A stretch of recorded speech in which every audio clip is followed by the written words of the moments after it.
शहर के बीचों बीच एक सुंदर संगमरमर की प्रतिमा थी, एक लड़की की प्रतिमा जिसकी आंखों में एक अनकही कहानी थी। वह प्रतिमा शहर की शान थी, लेकिन एक लड़का था जो उसे बाकी लोगों से अलग देखता था। रवि नाम का वह लड़का हर रोज उस प्रतिमा के पास आता, उसे निहारता, उसकी तारीफ करता और मन ही मन उससे बातें करता। काश तुम असली होती, वह अक्सर कहता, तो मैं तुमसे बेइंतहा मोहब्बत करता। रवि की ये रोज की प्रशंसा और उसकी बातें उस प्रतिमा के दिल में जादू बनकर उतर गई। वह एक जादुई रात थी जब आसमान में चांद अपनी पूरी रोशनी में था और हवा में किसी रहस्य की सुगंध थी। अचानक वह पत्थर की मूर्ति एक जीवित लड़की में बदल गई, वैसी ही सुंदर, वैसी ही कोमल, जैसी रवि ने हमेशा कल्पना की थी। अगली सुबह जब रवि आया तो उसने देखा कि वह पत्थर की मूर्ति अब एक असली लड़की में बदल चुकी थी। उसकी आंखों में वही जादू था जिसे रवि ने हमेशा महसूस किया था। लड़की ने मुस्कुराकर कहा, मैं वही हूं जिसे तुम हर रोज सराहते थे।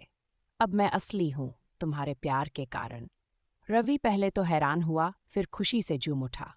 उन्होंने साथ समय बिताया, बातें की, हंसे और शहर की गलियों में घूमे।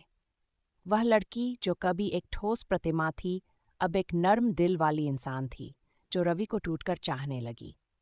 मगर कुछ दिनों बाद रवि की आंखों में वह पुरानी दीवानगी न रही। उसे अब नई नई चीज़ों में दिलचस्पी आने लगी। वह अब रोज लड़की की तारीफ करने नहीं आता, बल्कि और लड़कियों की तरफ आकर्षित होने लगा। धीरे धीरे वह दूर होता गया और एक दिन बिना कुछ कहे उसे छोड़कर चला गया। लड़की टूट गई। उसका दिल जो कभी पत्थर का था, अब मांस और खून का बन चुका था और पहली बार उसे दर्द का एहसास हुआ।